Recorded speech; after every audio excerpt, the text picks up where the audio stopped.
Guys, ini berita serius. Israel Kabinet baru saja luluskan satu undang-undang yang memperkuatkan Israel kontrol ke atas kawasan tebing barat. Bawah undang-undang ini, diorang akan memudahkan Israel settler untuk membeli pembelian tanah. Diorang akan scrap all restriction dan diorang akan expand Israel enforcement powers ke atas kawasan yang dikuasai oleh Palestinian authorities.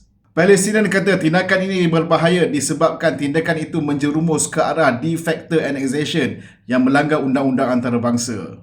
Keputusan ini akan undermine prospect of Palestinian states dan akan melemahkan two-state solution di antara Israel dan juga Palestin. Apa akan berlaku seterusnya? Kita akan lihat tindakan Israel ini bakal menerima international backlash terutama daripada UN dan juga Arab countries. Ia juga akan menjadi salah satu topik hangat perbincangan di antara US dan Israel berkaitan ceasefire dekat Gaza nanti.